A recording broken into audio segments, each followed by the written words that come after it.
માળિયા મિયાણાના નવલખી બંદર નજીક જુમ્માવાડી માછીમાર વસાહતમાં આયુષ્યમાન કાર્ડ કાઢી આપવા ભવ્ય કેમ્પ યોજાયો હતો. ફોર્ડ કંપની અને વવાણિયા પ્રાથમિક આરોગ્ય કેન્દ્રના સહકારથી 7 ચેરિટેબલ ટ્રસ્ટ આયોજિત આયુષ્યમાન કાર્ડ કેમ્પમાં 147 લાભાર્થીઓએ લાભ લીધો હતો.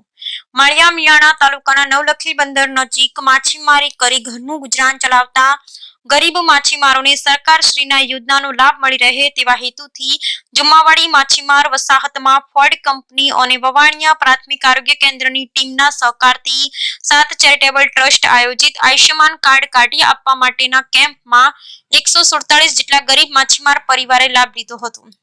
નવલખી બંદર પર બિપરજોય વાવાઝોડાથી નુકસાનીનો ભોગ બનનાર ગરીબ માછીમારો માટે Aadhaar card, PAN card, fisherman card, ration card સહિતના જરૂરી દસ્તાવેજમાં ગરીબ પરિવારોની મદદરૂપ બની પ્રશ્નોનું નિરાકરણ જાગૃતિ લાવવા સેમિનાર અને કેમ્પોનું આયોજન કરાશે. ત્યારે ભવિષ્યમાં આરોગ્ય જોખમાય ત્યારે સરકારશ્રીના આયુષ્યમાન કાર્ડ યોજનાનો લાભ મળી રહે તેવા હેતુથી ભવ્ય કેમ્પનું આયોજન કરવામાં આવ્યું હતું, જેમાં પ્રાથમિક આરોગ્ય કેન્દ્ર વવાણિયાના મેડિકલ ઓફિસર ડોક્ટર જીવિકાબેન વૈદની સૂચનાથી નરેશભાઈ પરમાર, મેહુલભાઈ ગઢવી, રાહુલભાઈ રાયકા, ભરતભાઈ મિયાત્રા, વિક્રમભાઈ બાળા અને જયદીપભાઈ મિયાત્રાની ટીમે ભારે જહેમત ઉઠાવી 147 ગરીબ માછીમાર પરિવારોના આયુષ્યમાન કાર્ડનું રજીસ્ટ્રેશન કરાવ્યું. તેમ 7 ચેરિટેબલ ટ્રસ્ટની ટીમના કોઓર્ડિનેટર આફતાબ બુખારી, અબ્બાસ અલી જામ સહિતનાઓએ કાર્યક્રમને સફળ બનાવવા ભારે જહેમત ઉઠાવી. Bureau report Razak Bukhari.